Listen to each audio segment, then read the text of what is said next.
All right, Grogil, let's go ahead and dive into session 31 of Trouble in Theondir.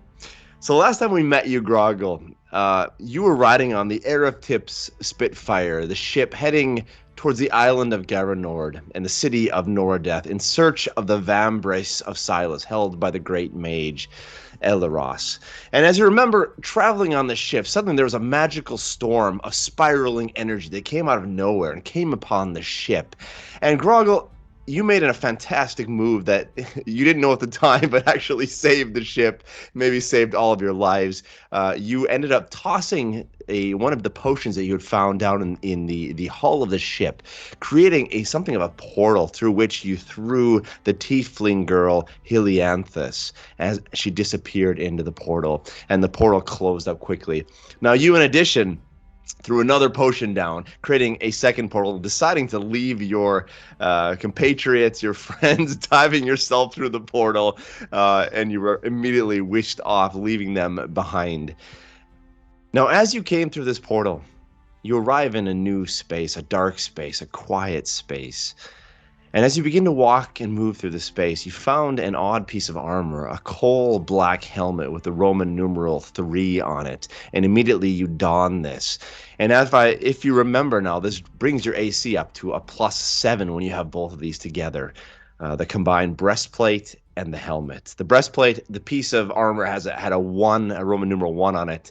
So now you have the 1 and the 3 combined AC of +7 additional points. Now, Grogil, as you continued on walking through this space, you came eventually to a colder area and something of an icy throne that had a golden glow to it.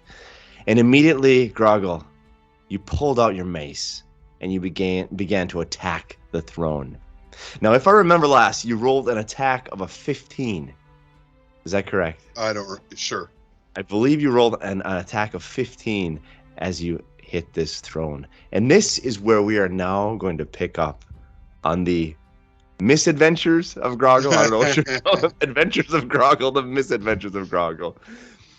So Grogil, as you bring your mace down onto this throne, immediately you smash this throne of ice, and it crashes into what looks to be like hundreds of pieces of ice as they shatter and spread out across the floor, this cold, icy floor.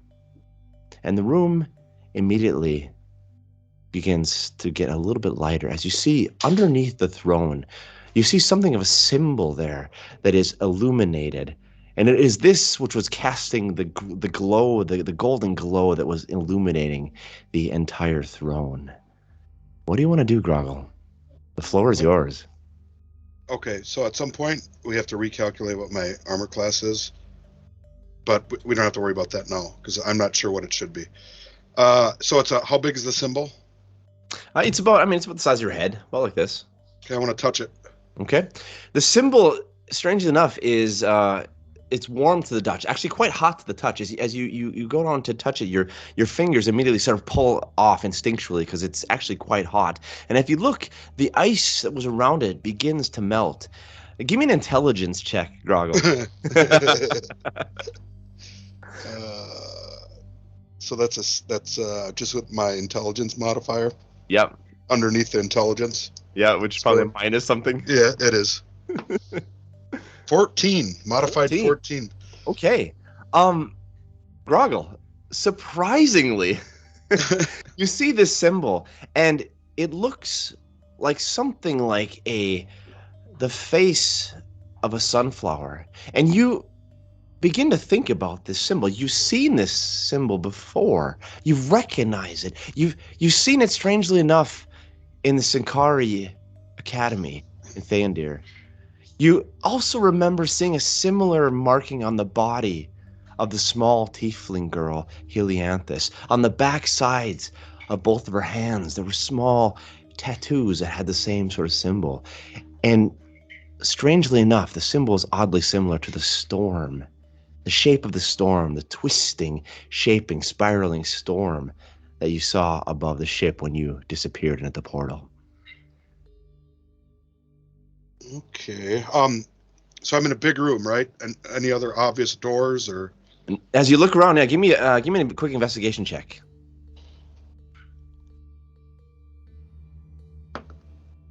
5. 5. Okay. From briefly looking around, there's not a ton of light in this room. The only light is really coming out, illuminating from the symbol.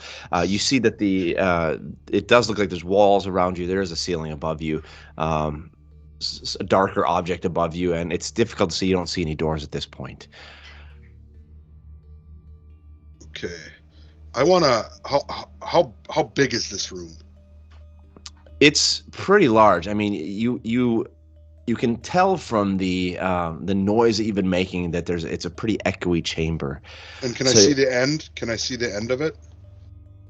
There is no end. It's like this round. Yeah. But I can see all the walls. Yes, you can see all the walls. Yeah. Basically the portal appeared on one side of this circular type of room, and you sort of been making your way to the center. I mean, it's several hundred feet though. But I mean, the ice. The ice around you is giving off a slight glow as well, so you can still see some of that. I'm going to do what Grogil would do, and I'm going to take out my Morning Star and bash it into the symbol. Okay. Right when you do that, you bash it into the symbol. The symbol itself shatters, just like the throne did. And immediately, the symbol, out of this shattered symbol, an incredible beam of light shoots directly upwards, like a blinding beam of light about 3 feet wide diameter, shoots directly upwards. And as you watch this, you sort of pull back because it's so blinding. You see that the light hits the ceiling. And immediately when it hits the ceiling, there's something like a crystal, an ice crystal up there. The light divides itself into 3 and immediately shoots down 3 different light beams to 3 different points in the room on the walls.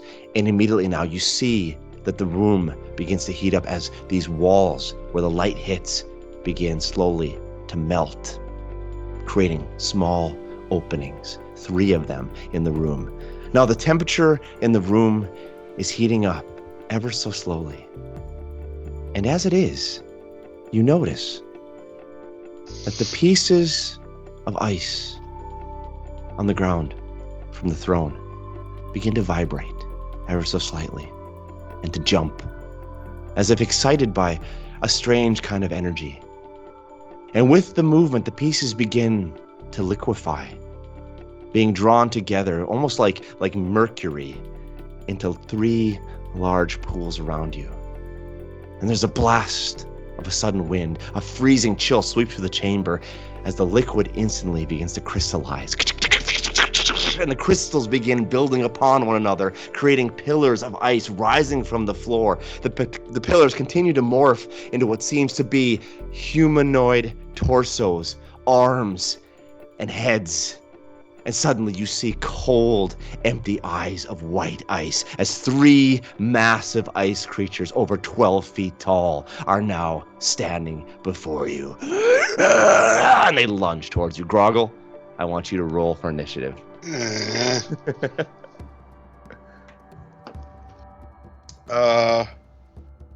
11. 11, okay. Yep. So these ice creatures immediately begin to lunge at you, 1 from each side. Apparently, this is some sort of trap or some sort of result of the throne being destroyed. And these creatures come charging at you. And they are huge, lumbering ice creatures. You can hear them cracking as they step towards you. They do not have any weapons, but you see that their hands are shaped almost like these stalactites, stalagmites, sharp icicles, and they become and are going to slash down at you and try to knock you down. So I'm going to go ahead and give an attack against you as they run close to you. The first one, 3 plus 6 misses. I'm assuming yes. A natural 1 on the second one, and the third one with a 13. So all of them miss. Now they, however, have second attacks, each of them. So I'm going to roll that out. The first one, 21. That sounds like something you just made up. Double attacks. Multi-attack. They have multi-attack. First one, 21. My AC normally was 18. That's not a straight add a 7, is it? You take away your other armor. Okay, so what? I don't know what my base AC was. Because you had plate armor, correct? Yeah. No, chainmail, AC 16. Okay. And a shield, which I haven't. So that's where 18 comes from. So the shield goes, well, do I You have still the have the shield with you. Yep, shield with you, plus 7. So you have plus 9. I think you were were you a 13 base? So you'd have an AC of 22? Well, we can go with that. Let's run with that for now. So Okay. 21 comes slashing down and just bounces off of this breastplate that you have, and the last one also attacking with a 12 misses. So all of these creatures begin to sort of strike down on you, and there is this sort of burst of ice shards flying around as all of them miss. 6 attacks fail to land on you, Grogil. What do you want to do? I'm gonna message one of them. Does one of them look like? They all look stupid. Like yeah. they're just okay. They're incredibly stupid. Yes. I'm just gonna take the Morning Star out.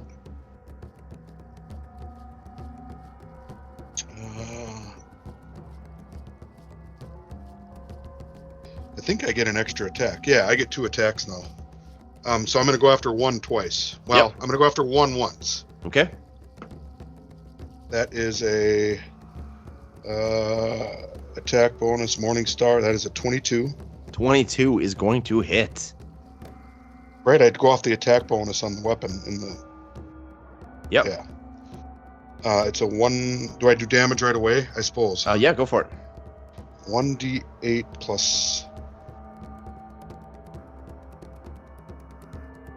Well, I don't get +2 to damage rolls because I got the shield. Fighting style, dueling, melee weapon in one hand and no other, +2 to damage rolls. So this is 1d8 plus 5. Still pretty strong. 12. 12. Wow. So you immediately strike this guy and hitting him directly in the chest, and you see this crack sort of goes through his chest, and he kind of heaves back a little bit, takes a sort of half step back. Incredibly powerful strike on him, but he once again sort of catches himself and leans forward again. Go after him, same one again. Okay. That is going to be a 20. 20 is a hit, yes. 1d8 plus 5. 6 points of damage. 6 points of damage. Okay. Yes.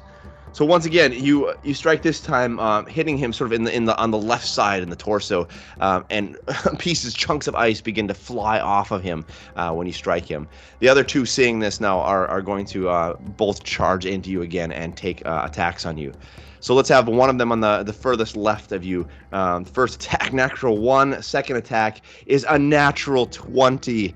So that is going to hit. He has piercing fists of ice that come right through, catching you above your breastplate. And he's going to hit you now with a total of 7 points of piercing damage, plus 3 more points of cold damage. As this piercing icicle comes through and catches you right above the breastplate, you feel this cold feeling sort of burst through your skin there. Okay.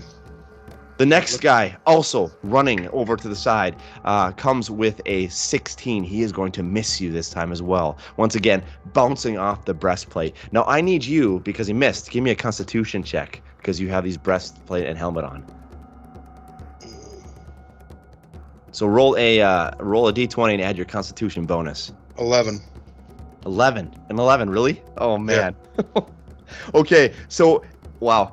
So you take an additional 6 necrotic damage from the breastplate as the breastplate sort of absorbs this attack by this ice creature. It sends out this sort of burst of necrotic energy through your body. Now they get another attack. Yes. One more attack. First one misses. Second one misses. The third guy is going only to get 1 attack because you really set him off foot. So he's going to come back and he's going to miss as well. Back to you, Grogil. Okay, I'm going to cast Magic Missile on the one I heard already. Okay, yeah. Spell save DC says 9. Spell attack bonus says -2. So, I don't know how that works. I rarely cast spells. How does magic missile work? Do I have to attack with that? So you take your spell DC, Okay. which was a what? It says 9. 9. So I think I have to roll that. And does it say half damage or full damage? I have to look at the spell, Matt. Yeah, no worries. Let's see. I'll help you out here and look it up as well. You're going to find it before I will.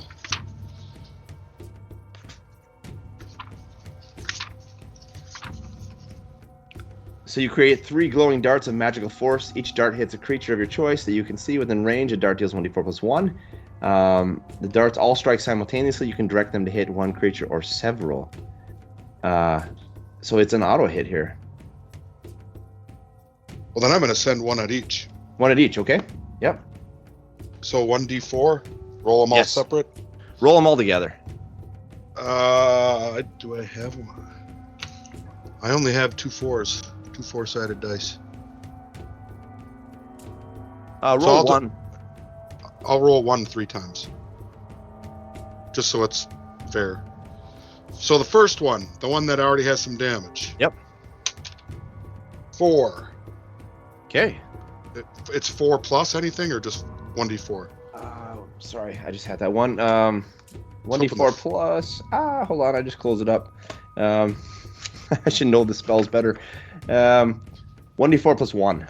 So 5 for the first one. Wow, nice. 3 for the second one. 5 for the third one. Okay. I was hoping that there would be some like heat damage or something because they're obviously ice monsters. Yeah, there is. I mean, there is some sort of heat damage going on. I'm gonna see here actually if the spell says anything about Fire. No, it's just magical force. So it's actually not a fire attack. But your intuitions are actually pretty good there.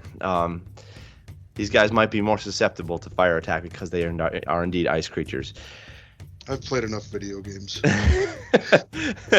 So Grogil, anything else? I get another attack, don't I? Yeah, yeah. Does that count for a spell as well? You only get one spell, I believe. Okay, that's fine. I'm gonna go after the one that's got the most damage. Okay. Well, hold on now. Yeah, I'm gonna go after the one with the most damage. Okay. 10. Miss. So you come with your mace, and even though this guy is extremely hurt, your mace still, he's able to sort of just sidestep your mace as you come swinging at him. You notice now that the 3 of them have sort of shifted around you at this point, where they are each of them sort of standing blocking the exit. Each of the exits that are beginning to be formed. But in doing so, as the room is heating up, you see that their ice, water begins to form on their ice arms, appendages, their torsos. So the heat in the room from this beam is beginning to affect them a bit. And so they're now going to actually, at the start of each round, take a bit of damage because of this. So let me just actually write the damage they're going to take, because they're dripping now as this room begins to heat up from this beam of light. And the doors, these openings now themselves are probably the size of maybe half of your torso. So it's happening quickly, like a laser beam, but it's still not open enough. Okay. Their turn now? Yes, they are immediately going to attack back. This time, you see that their ice seems to be weakening a bit, so their attacks might not be as strong at this point. But all 3 of them are going to take an attack. Let's do the first one. That's a 20. That's a miss. Next one is also a miss. Miss on an 8. Miss on another 8. The one who is hurt now is going to get 2 attacks. 19, 25. That one's going to hit. And he's going to do a total of 6 piercing damage as he comes into your side with another one of these icicles. At this point, the icicle actually cracks off, and it's lodged in your side at this point. And you also are going to take an additional 2 points of cold damage. And then don't I have to roll for my Constitution? Yes, and let me do the last attack here first. 22. What did we say your AC was now? 22. 22. Okay, I'll give it to you. So you were able to avoid that last one. Now, give me a Constitution roll, though. 13. 13. Okay, so no necrotic damage at this point. The misses just bounce off of your helmet, bounce off your breastplate, and there's no necrotic energy that pulses into your body at this point. Okay. All right, Grogil, you're up. I am going to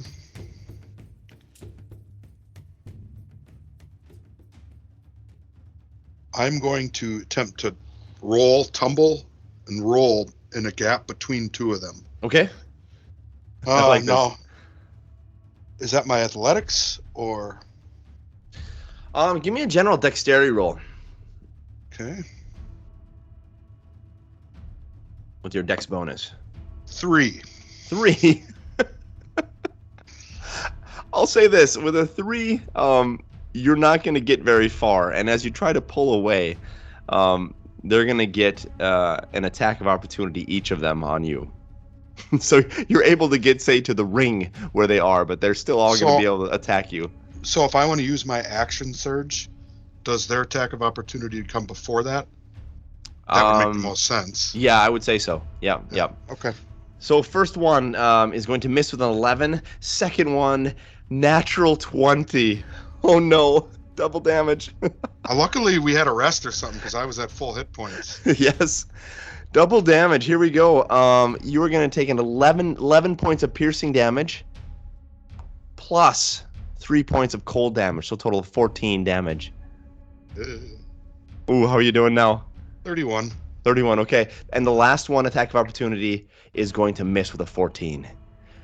I'm doing my action surge. Okay. I'm doing the same thing. Yes.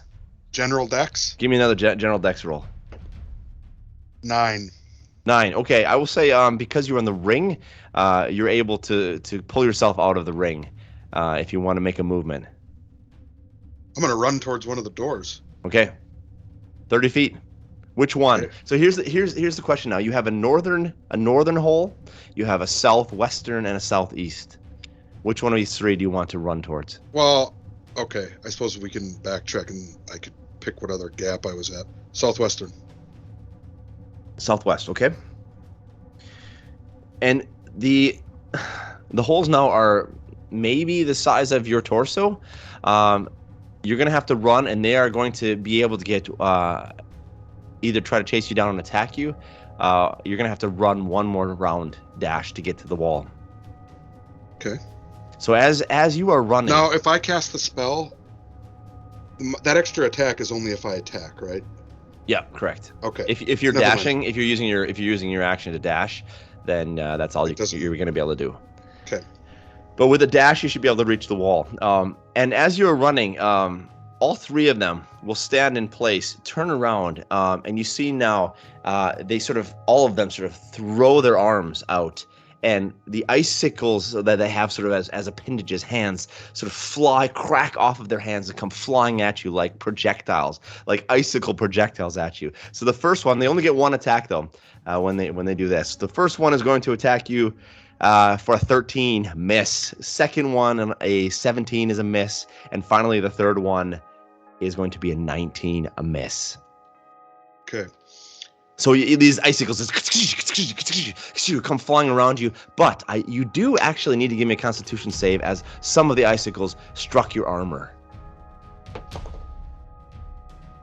Oh, it was on 19 and one last little roll to Constitution. That is 13, so I should be good. 13, you are good. Yeah, they bounce off your armor. There's sort of this surge, but no necrotic energy goes into your body at this point, Grogil. So I think at this point I figured out if I get damaged with this armor on. Yeah, okay. All right, so I can dash and make the hole. Is it big enough for me yet? You're going to have to try. You're going to have to try to jump through it. And Can I cast the spell and run or not? You can't dash and do a spell. All right, Grogil would do it. Right towards the hole, and I just barrel ass, try to feet first. You can do like a No, I'm not going to do that. I'm just going to dash and try to run through it like I was running through a doorway. Just All right, give me a strength check to see if the hole is too tight. You're gonna have to be able to force your way through it. Give me a strength check. 23. 23. Okay. Nice. Grogil, you come and the hole actually isn't quite big enough for you. It's hard to judge it at this point. You're running so fast. You're covering 60 feet in a matter of seconds. You get to this hole and you bring your shoulders down with your mace in hand, and you just plow through this, cracking off a portion of it as you slide through the hole, sliding into this corridor. And you can hear these creatures sort of begin to lumber behind you. But remember, these things are 12 feet tall and thick. It's going to take a few minutes before they're able to get through this hole. Well, they're going to be melted by then, I would think. Perhaps. Okay, so that's my turn. Okay. And immediately you hear these creatures begin to sort of begin to attack the wall where this hole is, trying to break the hole and make it larger so they can get through. And you begin to move down this hallway, this dark hallway, and the further away you get, the fainter the sound gets, but you can still hear this rhythmic. And every couple seconds you hear this, like a little piece of ice on the wall maybe, perhaps, fell off. But for now, you seem to be safe. Okay, is there any light in this hallway, or? As you come through this hallway, you're immediately struck by this. I have dark vision. You have dark vision, yeah. There is an eerie sort of blue glow that's filling the corridor. In some sense, it seems to shine from the icy ceiling and dancing both around and through these hundreds of icicle-like stalactites that are hanging from the ceiling. And it seems to illuminate the icy walls on both sides. And the corridor is about 15, 20 feet wide. The walls, as you see, where the light sort of lands on them, you see these sort of intricate crystalline designs. There's sort of geometric shapes and almost like what you would see in snowflakes. If you took hundreds of thousands of snowflakes and laid them out together, you'd see these sort of cracking designs, crystalline formations that are lining both walls. Does it mean anything to Grogil? Give me an intelligence check. Ha, natural 20, so 18. Wow, okay. Had some pretty decent rolls. Yeah, for Grogil. That's amazing. You remember when you were on the ship, the Aeroftif Spitfire, you remember the captain Tragnall was talking with the first mate about the place that you were coming. And for some strange reason, he kept repeatedly naming snowflakes, these sort of beautiful sculptures.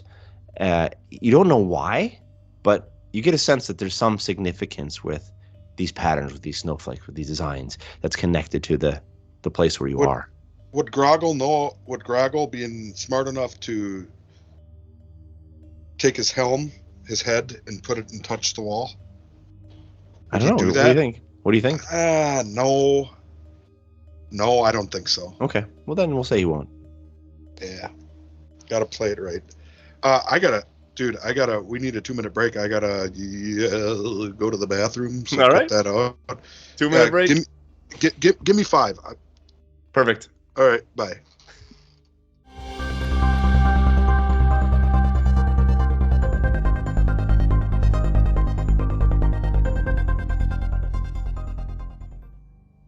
All right, Grogil, so you have just come into this corridor, and it's this incredible blue sort of glow. You notice as you walk along this corridor that it seems to be moving slightly upward and also turning ever so slightly to the left, as if it's sort of twisting, spiraling inward as it goes upward, almost like you're in an enormous tower in a castle, in a spiral sort of staircase leading upwards. You can feel yourself a little more tired as your legs are forcing you to move uphill as you move through this corridor and slightly to the left.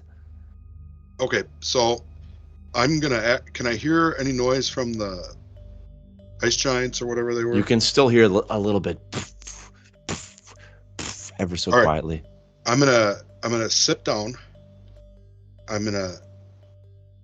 assume I have something small to eat. Mm-hmm. I'm going to have a snack, but first I'm going to try to take the helm off. Okay. Can I take the helm off? Go ahead and give me a straight up D20 roll. 17. You go to pull the helmet off, and as you pull it, it feels like there's it's not a normal opposition. It's like almost if there's some sort of magical opposition. The helmet does not seem to budge. It is stuck, as if almost glued to your skin.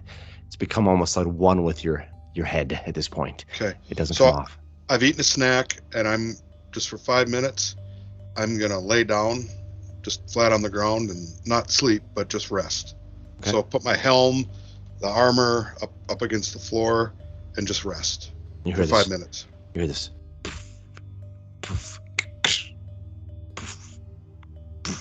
At the end of the 5 minutes, you hear more of a cracking noise. And then the thumping seems to stop for a second. What do you want to do? I want to get up and go. Okay. Let's continue upward. Pretty good pace you're going to take here. Are you trying to move stealthy, or are you just going to move normal pace? I'm going to, briskly walk. Okay. I've got a couple ideas how I can handle those dingbats if they show up. Okay. Because the question is just how perceptive you want to be when you're walking, and how careful you want to be and stealthy as you move ahead. Or if you just want to move at normal pace. Grogil wouldn't do that. Grogil wouldn't do that. So as you continue to walk along this hallway at a pretty brisk pace, you eventually, the spiraling flow of the corridor comes around a corner, and you see, maybe I can say marvelous or odd, or for Grogil an altogether confusing sight. Suddenly, what looks to be hundreds of works of art hanging on the icy walls on both sides of this spirally corridor. And it appears like you stumbled into something of an odd art gallery. Not that Grogil has ever been in an art gallery, but you've maybe heard about them. and I wasn't around with the painting. Yeah. No. Okay. Well, I just keep going. Okay. I look and see. Do I see anything that would interest me? Give me an intelligence check. And actually, you know what? Because you rolled previously such a high intelligence check, I'll say give me an intelligence check with advantage. So take the highest of two rolls, -2. So you're on each intelligence. 2 and an 8. All right. As you're walking past these paintings, there's not many of them that really are very meaningful to you. There's a couple that maybe could be of more interest to you. One of them looks like something of a painting of a young tiefling girl. And you maybe think it looks similar to the girl that you threw in the portal, but it's hard for you to tell. It's a different medium. It's a different... The paintings, it's hard for you to tell. So it did catch my eye, this particular one, a little bit? It caught your eye a little bit. And strangely enough, right after this, there's another painting of a darkish kind of background. And there you see something of a coal dark shield sitting in a dark room with a Roman numeral 2 on it. And Grogil sits there for a second and thinks about it, trying to think about, have I ever seen armor with Roman numerals on it? And it's not totally head up, catching Matt. Your... Or point your camera down. Oh yeah. So you're centered. Oh, sure. And you're not, and Grogil doesn't quite, it doesn't quite register for him there. With an 8, I'm not gonna, that's all I'm gonna give you. But the tiefling one, that girl is nothing but trouble. So I grab that painting, okay, and I smash it, tear it up, rip it off the wall, throw it onto the icy floor. Take my daggers out or your morning star even, and whatever. I want to destroy it. Okay. So you, as you pull this painting off and begin to tear it in place, you sort of drag it off the wall, throw it to the ground. As you're doing this, there's suddenly a small crack forms right behind where the painting was hanging, as if there is no nail in the wall at this point. It was held up in some strange way, but as if there were a nail there from the point where the nail would have been on the wall. There's a slight crack forms. And as you're slamming this painting down onto the ground, you're ripping, you're tearing it, that crack on the wall begins to spread. And I noticed this because I'm kind of enraged, I would think. Give me a perception check.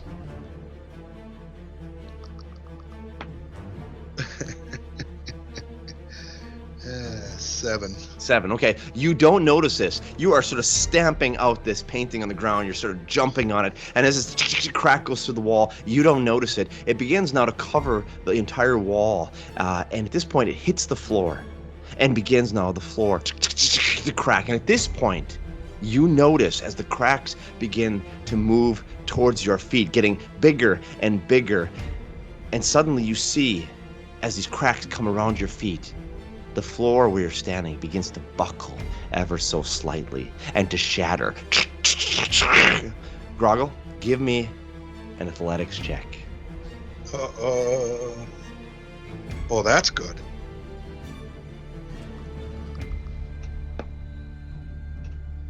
21. 21. Okay, so that's good. You rolled a 21. So as the floor begins to buckle, you suddenly notice now that large chunks of the floor begin to give way, falling below you, and you dive ahead, rolling as you pull out, and you see now the floor behind you begins to fall, and you take off running, and the floor behind you, where you were standing from the painting, and all the way back, heading towards the area that you came in, the floor just big ice chunks come flying down as the floor goes, and you are taking off in the opposite direction. You suddenly, as you see, coming around the corner, these ice monsters have made their way through this area and are running towards you as the floor begins to collapse underneath them. They see this coming, and they're going to get one more attack on you as the ice is coming. And I'm going to give them disadvantage because they are in a lot of problems here. First one is going to miss with a 17. Second one is missing with an 8. And the last one is missing with a 10. So these massive creatures, the floor gives out, and you hear them fall down into this dark abyss below as you continue to run around this corner. The floor now is stable where you are, but from the painting onward, there is no floor anymore. It is a dark abyss behind you. I keep going at a slightly brisker pace, but I don't want to, burden myself by going too fast. As long as the floor seems stable, I think Grogil would just kind of go at a nice brisk pace, walking. Eventually, as you come around this corridor, the paintings cease. So there are no longer any paintings. But you notice now that you have walked, and it seems like you've walked, I don't know, maybe 2, 3 rounds in this spiral. It's difficult for you to say. It's rather disorienting in this icy area. But eventually, the painting ceased from the wall. I want to take a look at one of the last paintings and just see what it... Because I know Grogil would note that, the paintings are done. And I want to look at the last one on the left, I'll say. Okay, give me another intelligence check. Just one this time, not with advantage. Natural 20, so 18. Wow. Grogil, this is like the smartest you've ever been. I swear, I'm not making this up. I believe you entirely. Grogil, the last painting that you see is you actually pause and stop, rather dumbfounded. Because what this last painting is it's something of a landscape. Off in the distance is this dark grayish, what looks to be almost like a temple, a religious structure of sorts. But this temple is off in the distance in this sort of jungle, extremely rich foliage area, a jungle area. And standing on the edge of a cliff looking out. You just see the back of them, several figures, the backs of them looking at this temple. And as you get closer to this painting, you see something of an elf dressed in long, reddish robes. You see a little dwarf who seems to be missing an arm. You see a tiny little rogue-like, gnomish figurine. You see a human wizard type with flowing robes. You see also something of a dragonborn. And there, furthest to the right, a half-orc holding a mace, staring out at this temple. Morningstar. Morningstar, thank you. Sorry. I based on what happened with the last painting, Grogil's just gonna keep moving. Okay. So keep on trucking. Okay. So Grogil, you continue on past where the paintings end. And eventually the corridor you see comes to an end. And there's something of a strange ice door in front of you that's closed. There's two sides to it. And in the very center of it, you see, once again, this shape, this object, this symbol that was underneath the throne in the room where you initially came.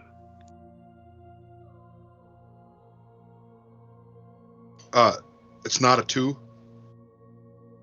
It's the tiefling symbol or whatever. Or... Yeah, it's that same sort of sunflower. Sunflower, right. Sunflower symbol, yeah. All right, well, I'm going to do what worked last time. I don't perceive any other way out. It's just the door and then the corridor and back to the abyss where everything fell off, right?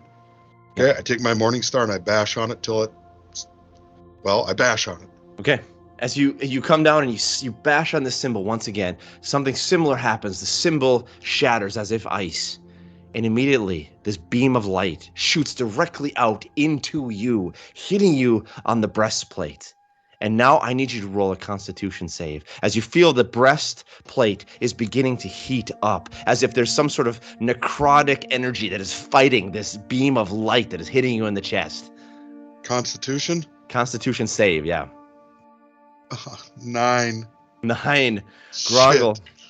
Immediately, you take only 2 points of damage at this point, necrotic damage, as this pulse sort of goes through you. You feel like your limbs get numb as you have a difficulty moving at this point. I want you also to give me a strength check. Come on, baby. 14. 14. Okay, you are able to sort of pull your legs up, your arms up, and to fight against this sort of battle that is going on between the armor that you have on you and this beam of light. And the beam becomes more and more intense and shakes, and eventually, the doors fly open. You fly back on your back. The necrotic armor twitching, shaking, and immediately, you feel this blast of wind coming from out. It's something like a huge ice archway, and the doors have opened up. As you see, the wind, snow is blowing in front of you. Your visibility is quite poor at this point. But there's some movement out there. There's something going on out there. I take like 30 seconds to breathe a little bit, gather my thoughts, but then I crawl to my feet and look for major damage in the armor or anything, other than the wounds I've suffered in the last half hour or whatever it's been. Everything looks okay, or? Yeah, things are good. The armor is incredible. Grogil, I can say this. You have had, although this armor is giving you trouble in combat at times, you have never had a set of armor that is as pristine as this. This is the most incredible armor that you have ever worn. And you've worn a lot of armor. Grogil realizes this? Yeah, you realize that this is some quality armor. And have I always known that, or like now I'm kind of getting the idea that I think you're learning it more and more as you go, and as you try to take it off, and you realize how well it fits you, and it's good armor. I mean, it's strong armor. It just has this strange necrotic effect that you don't quite understand. So now slowly I'm going to walk through the archway or whatever, the door. Okay. And see what I see. As you walk through this massive archway, the wind picks up even more. As snow sort of flies by your face. Initially, your visibility is very poor. But as you take a few more steps, the snow sort of flies past you. And you look now, and you see before you a platform of sorts, of stone, resting on a jagged mountain peak that you have just walked on. You look around you, and now you are suddenly standing in the middle of all sorts of snowy mountain peaks all around you, behind you, to the sides of you, jagged peaks. And it's this very barren platform surrounded by snow. I walk up to the platform. Okay. You step up onto this platform. Well, I didn't say I was doing that. No. Oh, okay. So I was thinking it was more like a altar. It's not an altar. Okay. No. It's a pretty big space. Okay. Then I'll step up onto it. I'll step up onto it. You step up onto the platform. And it's as if the snow and the wind for a half second, a second, 2 seconds sort of settles. Everything goes silent.